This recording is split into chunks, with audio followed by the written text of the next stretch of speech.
Well, let's start.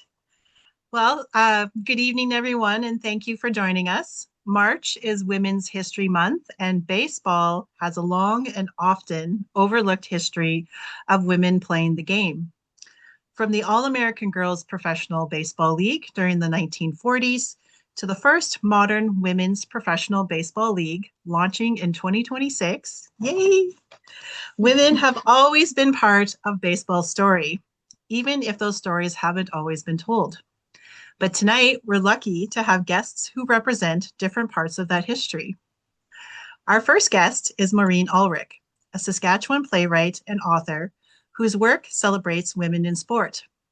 She is the creator of the acclaimed stage production Diamond Girls, which tells the story of three Saskatchewan women who played in the All American Girls Professional Baseball League during the 1940s. Mary Bonnie Baker, Arlene Johnson, and Daisy Jr.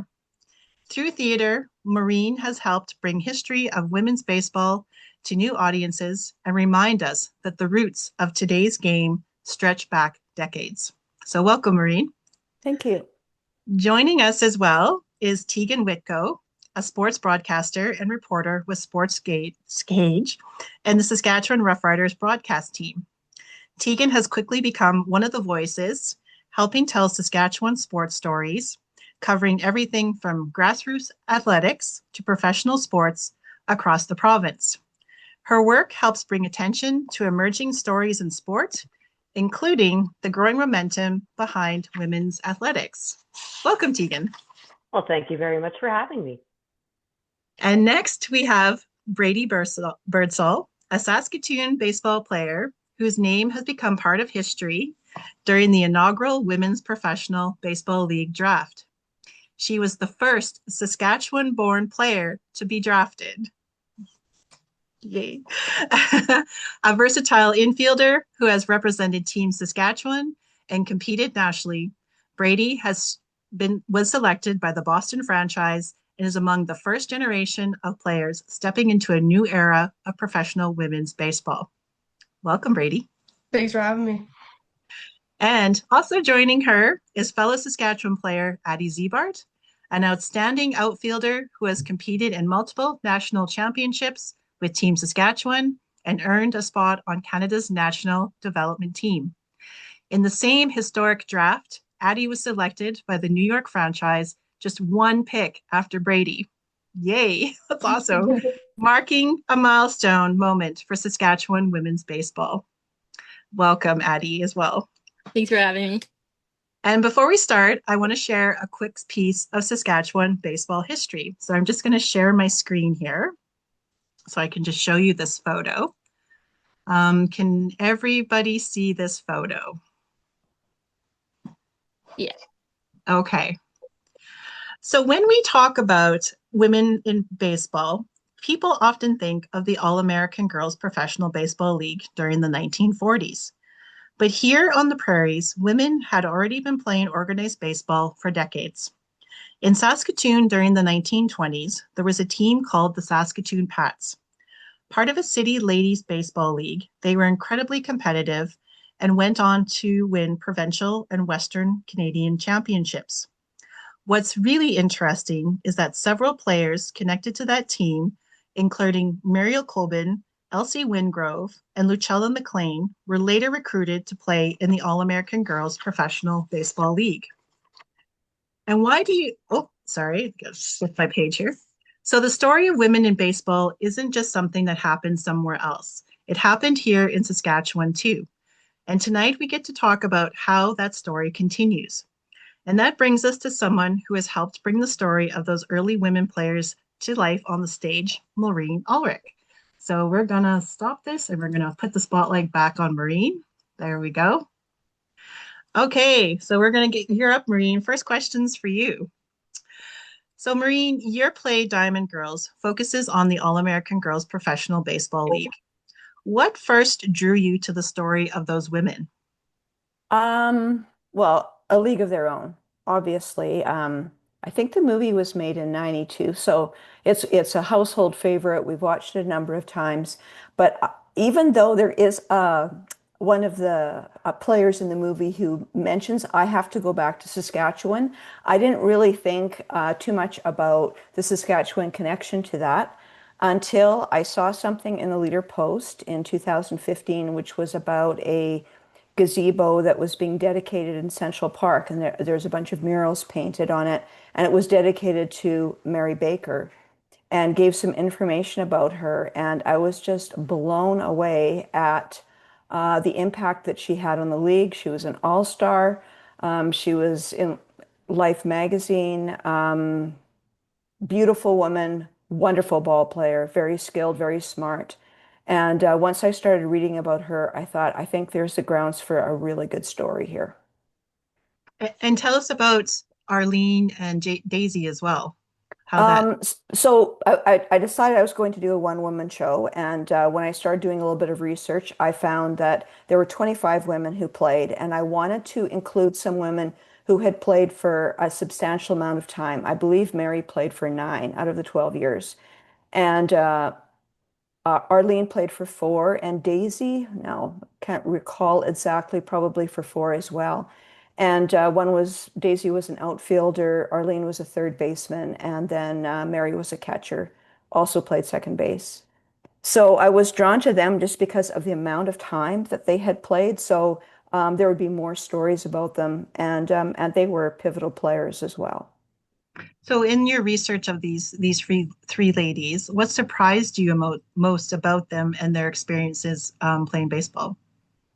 Um, I was surprised at their the way they brought what they learned playing baseball back home with them. And I believe that Mary was a broadcaster for a while. She ran the Newtana Curling Club. Arlene worked in government for years. They really brought and still continue to play sports, either curling or playing softball. I believe that Arlene was on a Western Canadian Championship team. I mean, it wasn't just that there was this piece of their life while they were playing ball in the States. They also brought all of that success and having risen to big challenges back with them when they came back home. And I do believe Bonnie was the first female broadcaster in Canada, wasn't she? Hmm. Hmm. Yeah, yeah, that's incredible. Um, so what stood out, and not just these three ladies, but maybe other ladies that you were researching during your time for the play, but what stood out to you about the challenges that they faced just to be taken seriously as athletes during that time? Well, okay, so just like kind of as a side note, it was Wrigley, the Cubs owner, who was behind the league, and he was looking for a way to put people into stadiums during the war, right? Because the men were gone. And his vision was eventually that this would become something when the men came back home and when the war ended. When the men were on the road, the women could be playing in Chicago, in Wrigley Field. So that was his vision for it. But he Mhm. himself never attended one of the games. He never saw, even though he started the league, he never watched them play. And it's reported that he said he knew he would have been disappointed Wow. at how the women played. So he didn't, even though he had this great idea, he was behind it. A marketing genius,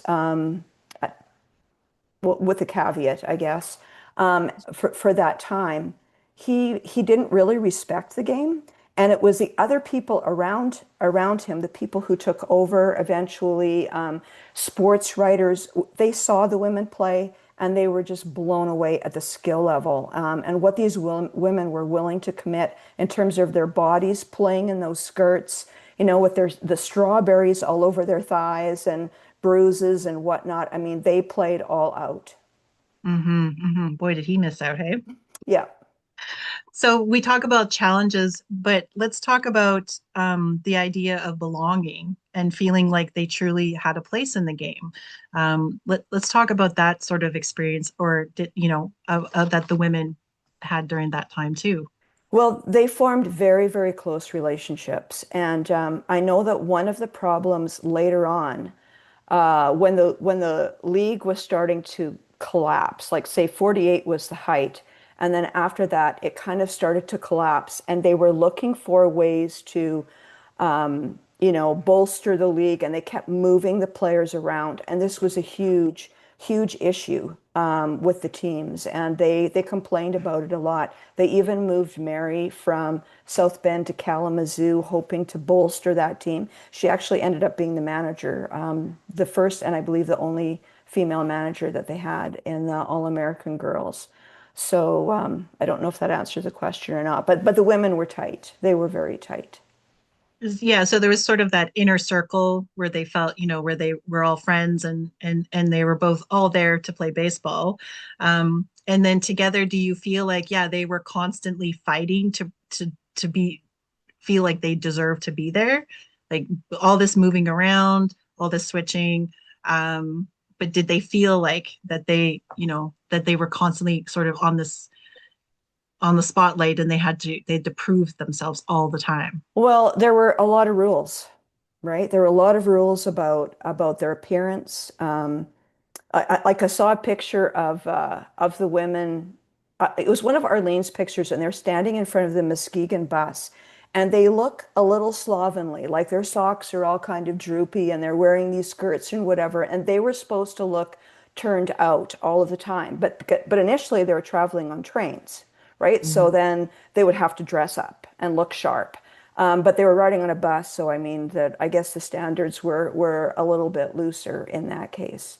But yeah, I can just imagine traveling around, with your mates, and spring training took them as far as Jacksonville, Florida, for Mhm. at least 1 year, or was it? Yeah, in that area.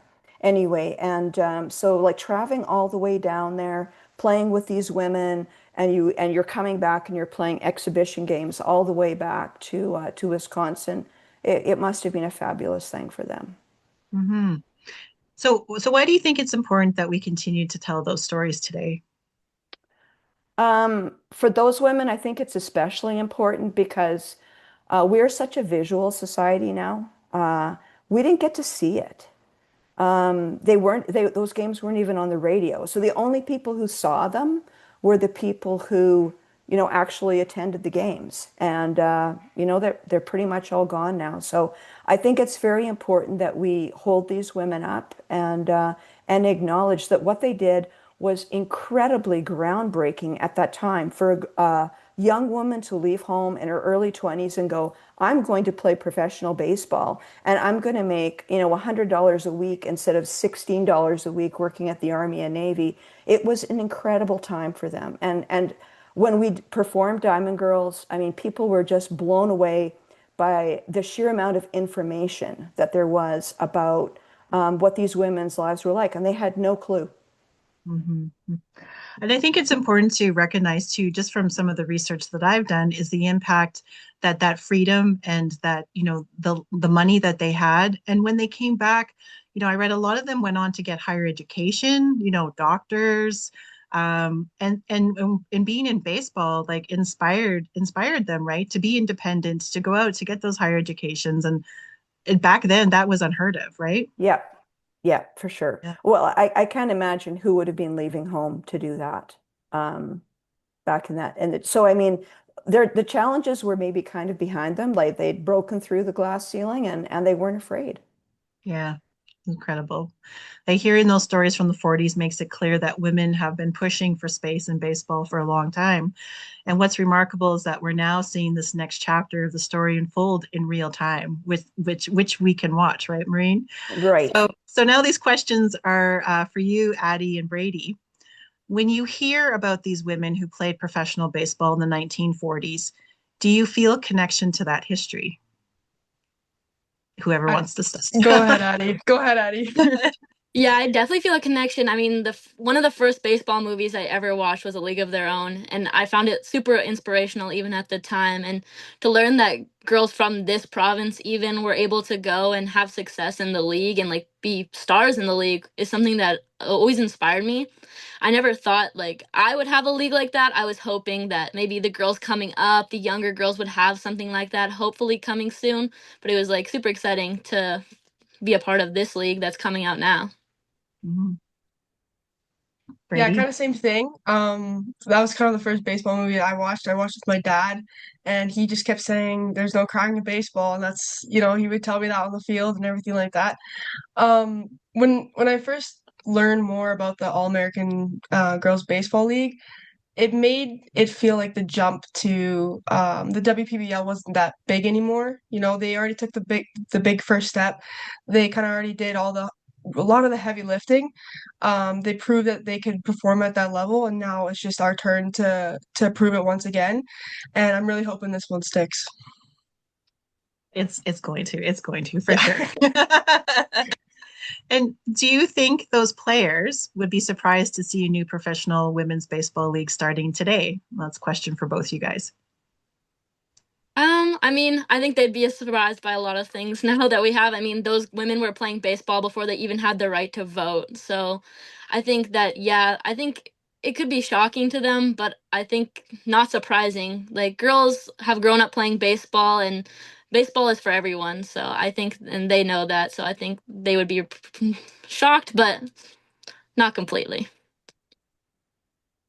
Yeah, I mean, there's been girls playing in the 1800s, even with like a bunch of different leagues in the minor leagues as well. They just, don't talk about them. I can't remember the lady's name, but the lady that struck out Babe Ruth, and then they banned women from baseball after that.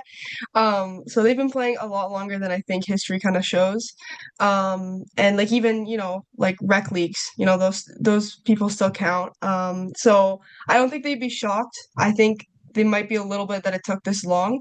Probably they'd hope that it'd be a little bit sooner, but we have a good foundation, and we've got some great players starting it up, so they'd be pretty excited, I think. And when both of you were growing up, when you were little, did you ever actually imagine that there would be a professional women's baseball league to play in when you were really young? No, never, never. We didn't even have the Saskatoon Royals league that we have right now when I started playing baseball. I had to grow up playing boys in the boys league baseball, so no, I definitely would never have thought we would have had a pro league. Yeah, I was kind of lucky. I was one of the first girls to kind of be in that Royals program. So it's blooming right now. It's pretty awesome to see. But I thought Team Saskatchewan Nationals was kind of where it kind of ended, and then my coaches were telling me about how some girls are playing on Team Canada. I was like, oh, there's a female Canada like that team. That's amazing. I was like, so there was the next step, and now this is just the next one too. So it's exciting, but I had no idea as a kid. Wow. So let's talk about like Saskatchewan baseball just for a moment since we started there. Addie, what did your path into baseball look like growing up? You mentioned playing with all boys sports like or baseball. What else was what did it look like when you were younger? Yeah, when I started out younger, playing boys baseball because my parents looked into softball and baseball, and my mom looked on the baseball website and it said for boys and girls 5 years old. And so my mom said, well, let's put her in baseball. And my dad said, well, I'd rather watch baseball than softball. So yeah, let's put her in baseball. So I started playing at 5, kept playing through. I it wasn't my main sport. I was a figure skater for the most part. That was what I loved for a while.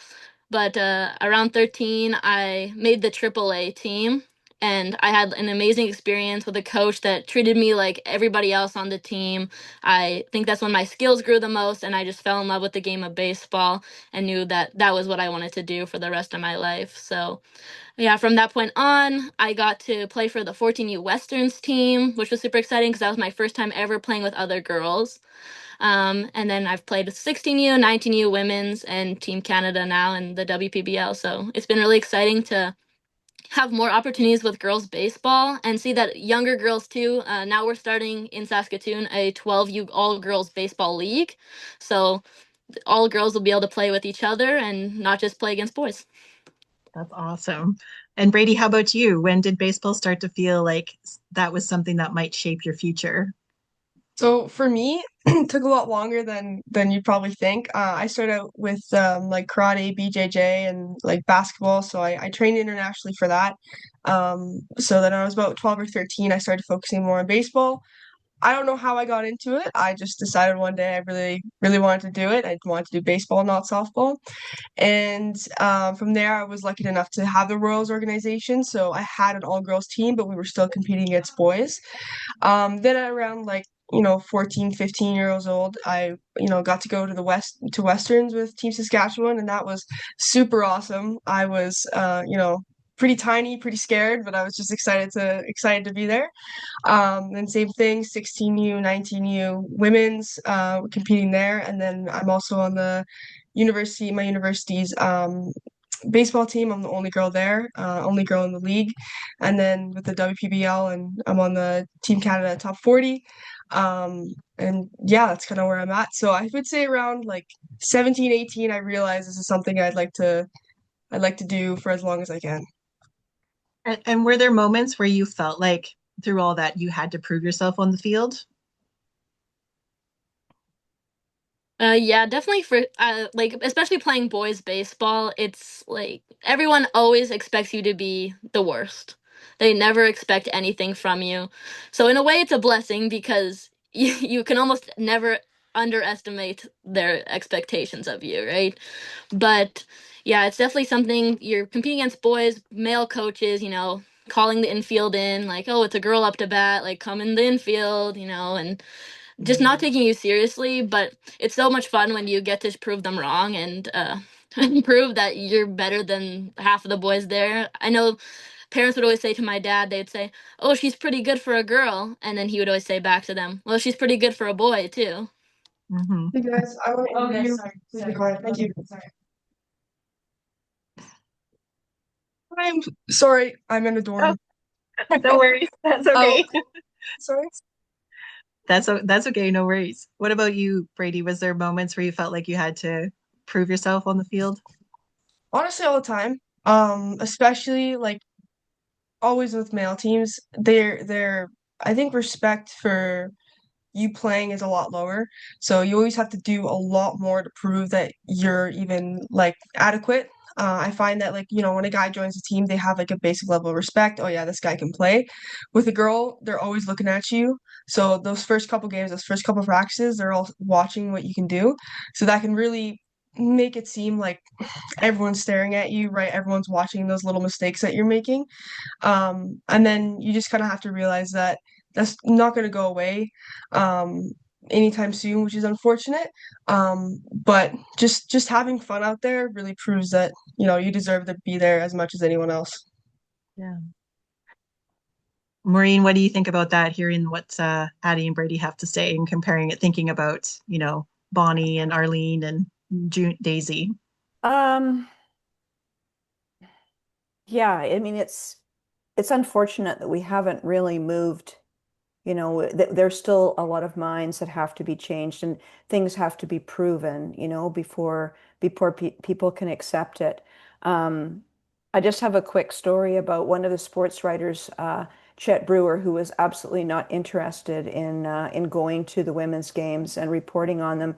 But then he was going to take his uncle to a Blue Sox game, South Bend Blue Sox game, because it was Max Carey Appreciation Night, and he went to the game and he absolutely fell in love with it, and had to eat all his words. And I just think people, just give it a chance, and it's going to be great. Just like the women's hockey has proven to draw audiences, and people love the women's passion and skill, and just go for it, girls. And thinking about that for both of you, was there a coach, teammate, or moment that made you feel like you truly had a place in baseball? I think honestly, the Tyson and Tony Black with the Baseball Sask program have really grown baseball in Saskatchewan. They do so much for us and for any girl in the community. I know they take time out of their day. They don't get paid. They show up. They'll come to the field hours early to make sure we're on top of our game. They really inspire us and they always try and help us get better. I mean, he went from he got Amy onto Team Canada through development, and now we have 5 girls looking to be on Team Canada from Saskatchewan, which is incredible considering Saskatchewan's population to say Ontario or Quebec, that we're having so many girls find success. And I think a lot of that is due to the work that they've put into this program to help grow baseball in Saskatchewan. There's quite a few people I could talk about. There's Tony, Tyson, Ethan, Melissa. They're all, they've coached me either in Royals or Team Saskatchewan. They put in so much work behind the scenes that nobody ever will see and they will never get recognized for. They've come to like 4-hour optionals and they'll stay with you till the lights go out if you just want the reps. They're just excited to be there. They love baseball and they truly want to see women's baseball grow. And it's so refreshing to have especially male coaches on that side and picking us up and really growing the program. And, I wouldn't be where I was if I didn't have Team Saskatchewan. So I'm just eternally grateful for all their sacrifices and all the work they put in. That's amazing because sport is a community, right? It's not just the athlete, it's the people behind, it's the family, it's the, the fundraisers, it's the everybody who goes out every day and just puts passion into it just because they believe in you guys and they believe in the power of the sport. And Saskatchewan does have a long and strong history of that. So that's just amazing. And so now I want to get into really this historic draft. So both of you were drafted into the Professional Baseball League, and your names were picked just one pick apart. I don't. I'm interested to hear all about that. Can you guys just walk us through that moment? Yeah, it was kind of crazy just watching on the screen, and then they showed like a 4x4 picture at that point, and then there's just me and her both right beside each other.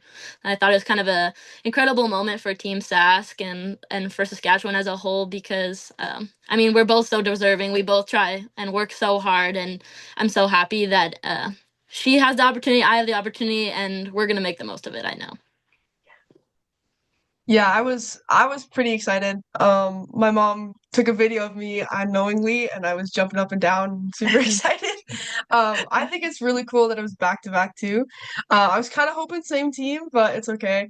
I know New York will like you, so no, it's just really exciting. And it really shows the community because I got so many text messages from like my team, like all my teammates, all my coaches, like even parents of people I've coached.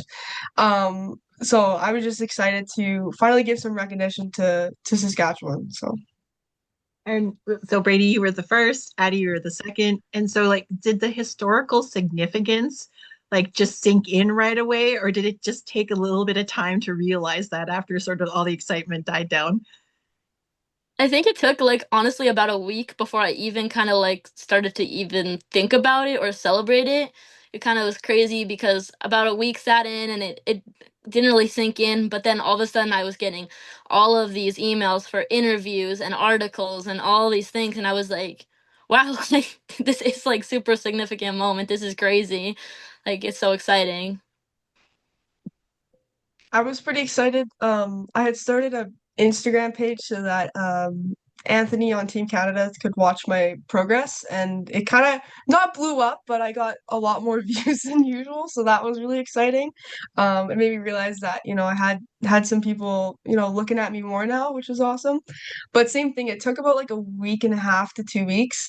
It kind of finally sunk in when I think it was the Canadian Baseball Hall of Fame posted like a list of all the Canadians in the WPBL draft, and seeing my name up there was pretty cool. I was pretty excited about that. That's amazing. And I think it's kind of opened up, yeah, different opportunities for both of you. So Brady, like the hat. It's it's Birdsall Baseball. I'm their first brand ambassador. I love it's Daryl and Amy. They're a married couple and they're just really passionate about baseball and Canada baseball. And they really want to get more into women's baseball. So I just love wearing their stuff. They're awesome people and I'm just excited to do that as well. So And Addie, are you going to need a manager just to help like turn people away? Because there's so many people getting a hold of you now. Yeah, there's all kinds of opportunities. It's kind of crazy what comes from it. Oh, that's amazing. That's amazing. So let's talk a little bit. Let's move the spotlight onto Teagan for a minute here, because Teagan's just been sitting so quietly, but it's your I've been turn to loving talk. the conversation. So, Teagan, from the media side of things, when stories like this break, what kind of reaction do you see from Saskatchewan sports fans? I think it's changed over the years. As a broadcaster and a woman who has spent years covering sports in this province, you can sense that pride in the audience right away. I mean, we all see it. Saskatchewan fans rally around their own in such an authentic way that I think makes this province really special. And when it's local athletes breaking through at a professional level like this, there's such an added layer of excitement. I mean, people here know how hard these athletes have to work to get noticed, especially coming out of smaller markets. So when it happens, and I think especially for women in a sport, where women don't always get the spotlight in professional sports, there's a real sense of validation too, I think, amongst fans when they hear news like this. But it's about more than just the draft in the same sense. It's about what it represents, in my opinion. It becomes a community moment. Saskatchewan sports fans don't just follow the success, they take ownership of it. They're proud of that. I think people recognize the significance, not just for these players, but for young girls across the province too, who now see a real pathway, and quite frankly, maybe a path that wasn't so clear before. Mm-hmm. So the attitude towards women in sports are changing. You're seeing that. Yeah, I definitely think that there has been a shift. It's not just changing, but I feel like we're finally slowly starting to catch up to where we should have been years ago. I mean, from my perspective, there's been a shift in not only the perception, but also opportunity. For a long time, women in baseball were treated kind of like the exceptions, as we were just talking about earlier. But now, with things like the emergence of the PWBL, you're actually seeing structure finally built around women athletes, not just squeezing them into systems that were designed for men. And I think what else is different now is also the visibility. Fans are paying closer attention to women's sports. They're seeking out games. They're talking about them on social media. You've seen the crowds at PWHL games. I mean, whether it's hockey, soccer, baseball, take your pick. I think it tells you the appetite is there from fans, sponsors, broadcasters, and you can feel that shift in how people are talking about this as well. I mean, it's a lot less of can women play and a lot more of where can I watch? And I think that's a huge shift. Now, that being said, there's still gaps, when it comes to pay, coverage, opportunity. Even now, professional pathways for women in baseball are just being built and they're not fully established. But culturally, yes, long way of answering your question. Yeah, I think it's changing. But maybe most importantly, I think young girls coming up now aren't asking if they belong in baseball. They already know they do. And how important is that for young athletes to see themselves represented in the sports, and listening to SportsCage and listening to, and hearing that? I feel like the journey is what people resonate with a lot. When people hear what it actually takes to get there, early mornings, lack of resources, all the times they were told, no, you can't, but they do it anyway. I think it's what resonates because it's a perseverance story. It's not just a woman's story. It is, but it's also about perseverance. And I feel like that is universal for a lot of people. The more that we treat these athletes like true just athletes first, breaking down their performance, their skill, their competitiveness, the more people will invest. Because at the end of the day, those are the stories that land when you go beyond the headlines. It's not just female athlete achieves blank. Those are still important milestones to celebrate, but it's also here's who she is, here's what she's overcome, and most importantly, here's why it matters. I've been in the industry long enough to remember when those stories were few and far between, especially for girls in sports like baseball. The more we tell these stories, the less it becomes different or unusual, and the more it just becomes about the sport. And that's when the real cultural change will happen. It's not just about inspiration. I think it's more about the normalization. So we're really, this is history in the making. We're really at a turning point, do you think, in terms of women being covered in sports? I wish I could say yes, but I don't necessarily think it's a turning point. I do think that it's a slow and steady momentum shift. It's been building for a while, in my opinion. We've made some great progress when it comes to women in sport, but so much more could be done. And we all know it's not going to happen overnight. I mean, for example, the first all-women MLB crew to call a game wasn't until 2018. You know, Yeah. there's still lots of room to grow, but I feel like there's also still a lot of positive, right? I mean, with more women in broadcasting, even you get perspectives that maybe weren't always in the room before. And it doesn't just change who gets covered in these sports, but also how they're covered by bringing in a new perspective. And audiences respond to that because at the end of the day, I mean, fans want authenticity. They want to feel like the coverage is real. It's not token. When Mhm. women's sports are covered with the same energy, analyses, consistency with every other sport, regardless of gender, that's when people buy in. And I think we start to see that happen more and more because these are all pro athletes. They all deserve elite coverage. And we owe this to the next generation of athletes as well. Mhm. Mhm. So thinking about your own journey in the sports world, who are the people that helped open the door for you in the sports world? Oh, that's a tough one. I have been so fortunate to work with a lot of incredible people throughout my career. And not just people who opened the door, but those who encouraged me to walk through it with confidence. I guess two. I'll give you two really quick. The first one being Daniela Ponticelli. She was a huge influence early on and offered me a lot of great advice as I branched more into the sports side of my reporting and broadcasting career. She was a great soundboard for me. And I mean, she used to work here in Regina. She was absolutely incredible. The professionalism was just second to none. She was sharp, prepared, completely in control of the story that she was telling. She set the standard, not just as a female broadcaster, but as a professional, period. It made it easier to picture yourself in that space, right? Because she was already doing it at such a high level. The other person I will mention, Dave Thomas. He is the voice of the Riders. He has been instrumental, but in a different way than Daniela. And I say that because he is someone who genuinely supports and respects his broadcast teammates, and I've worked alongside him. He's given me opportunities, trusted my voice, made me feel like I belong. And that's the kind of backing, especially early on, that I feel makes a difference. It's those people, I think, who lead by example, who take time to lift others up, their fellow broadcasters. And, you know, it's something that I want to carry forward now because, you know, this industry is at its best when you're opening doors for the next group to come in. Oh, nice. That's wonderful. It's wonderful. Um, so there's been a lot of discussion about how places like Saskatchewan could become leaders in developing women's baseball. Like Teagan said, there's a lot of work to do, but I would love to ask all of you is what would meaningful support for girls in baseball actually look like? So let's start with Maureen. You know what? There's a lot of female sports fans out there. Lots. And I I think meaningful support just in terms of numbers, showing up like the, million people that showed up for games in 1948.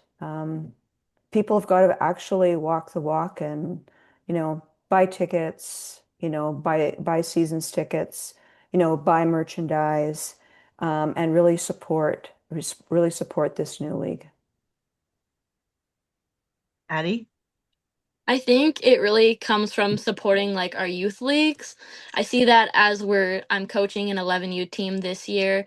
I think it all starts from a positive experience at a very young age, and that has to come from the coaches, that has to come from the mom, the dad, grandma, grandpa. Everyone needs to come out and support these girls when they're 5 years old, and I'll come to their games, cheer them on, because that's when girls find love with the game and connect with it because they know they have support to continue the game as they want to, and they don't feel pushback from their support group. You might feel pushback on the field, but it's easier to get past that pushback when you have a solid foundation of coaches, friends, family behind you to stand up for you and tell you, no, you do belong. Braidy? Two things that kind of come to mind, which is kind of already said. One is the like social aspect. Keeping girls in sport is really difficult. I think it was over 70% quit by age 14 to 16. And I think a huge part is just creating inclusive environments. Like baseball, you have a decent like decently big team. It's competitive. It's a long season. There's bound to be conflict. So I think just making sure that women have space in that sport and not necessarily like opening and shutting doors, just keeping it open and just being an inviting like presence on the field and as a coach, as a parent, just leaving it open, just not even just keeping everything neutral about it.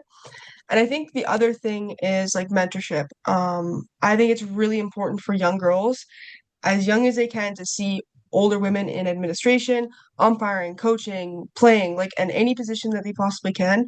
And I really enjoy doing that. It really brings me pride and happiness to be the female umpire at a nationals, like an all girls nationals, or coaching, an all female team, or like anything like that, any volunteering. If they can see you in that baseball world, it can really just look normal for them. Like I want that to be normal. I want them to see females in all aspects of the sport. Um, so yeah. And Teagan. Well, just to kind of echo what everybody else has kind of said here, but I think it's really just conversations like this. I think that we need to make space for ourselves. When young athletes see women like Braidy and Addie from maybe a town just like theirs, maybe it's just down the highway, they're hearing them on the radio, they're making headlines. That makes the path feel so much more tangible, right? And I think because it's not Toronto, it's not the States, these are people right here at home. So that might be the difference between someone sticking with a sport or quietly stepping away, because it actually feels realistic. For young athletes, especially girls, I think they need to feel like they belong in those spaces, not just as a participant, but high level competitors like we see in Addie and Braidy. Because those stories, like they've seen the stories, they've seen the names, they've watched the highlights, they know it's possible. It just, again, validates that ambition. And I think more conversations that we have about it and the more we bring it to the forefront. And hey, that's on me too. As a journalist, as a broadcaster, right? We need to draw attention to these things as well. And that is a responsibility we do not take lightly. Mm-hmm. Mm-hmm. Well, and we talk about mentorship. We talk about, the people in our life. But if you guys were to redesign the baseball system and think of it as like a pipeline from like the young age all the way up to, you're looking at the Women's Professional Baseball League, and for the girls that are growing up today, like what would you change in Saskatchewan? Like, would it be more teams? Would it be more coaching? Would it be more we've got some really good start. We've got some key people, some mentors, but what about like the nuts and bolts of it? What more visibility? What do you guys think? I think probably growing the sport a little more rurally. Like a lot of girls have to come into Saskatoon or even now into Regina, who has an all girls team, to play all girls baseball. And so, if there was a way for us to create more teams, like a team around Swift Current, a team around North Battleford, a team around PA, so that girls could play still in their community with girls from their community and grow up with these girls playing the sports together, I feel like they'd find a different connection, because there is a different connection with someone who's from where you're from, grew up in a similar way, than someone from a completely different town or city. So I think having those younger, more rural teams would allow baseball to grow in the whole province, and then allow Team Saskatchewan to grow, and eventually allow maybe like a high school league that could filter into the WPBL and be used for scouting. I would say with a little bit older, it's just keeping girls in sports. And I think when it comes down to it, it's just making them feel confident and confident in their ability to compete at a higher level. I think also being able to adapt the game to life changing, right? If you once you get older, you want to, start working, or you're in school, or, there's a bunch of different opportunities that you have. I think that we do a big disservice by expecting a lot from people when they can, for example, when they can't get into the city, or they don't have the opportunity to drive or something like that. So I think being able to adapt baseball so that's more accessible in a sense that it's more schedulally inclined, so that you know, you can play only a couple times a week, and then if you want to be competitive, there's a competitive route. Creating a recreational league would be a huge good start, right? Even in the men's league, it's like me, Addie, Amy, there's a couple other girls, but there's not really, an all-girls team, which could be possible in the future.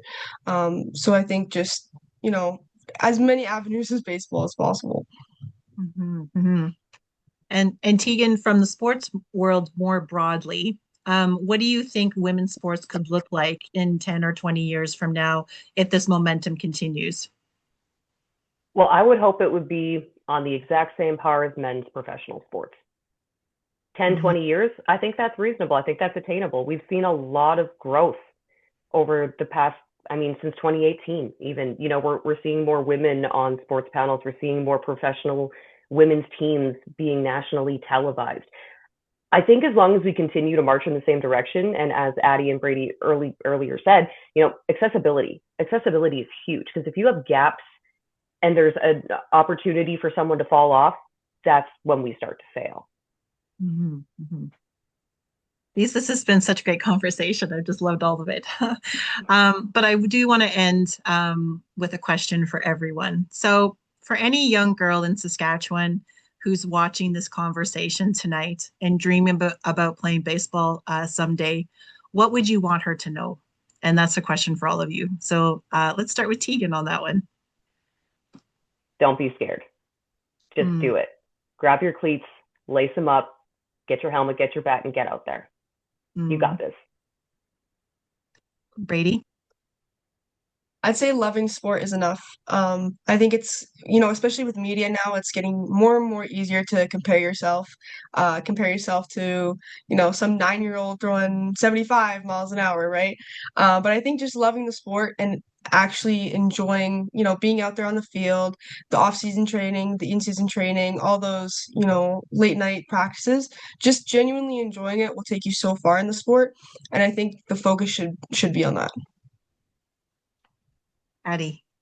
You deserve to be here. Like there's no one that can tell you you don't deserve to be here. And there's any age where you can start baseball. I don't care if you're 5, you're 15, or you're 55. If you love baseball, you should play baseball and find somewhere that you can play baseball. Mm. Maureen?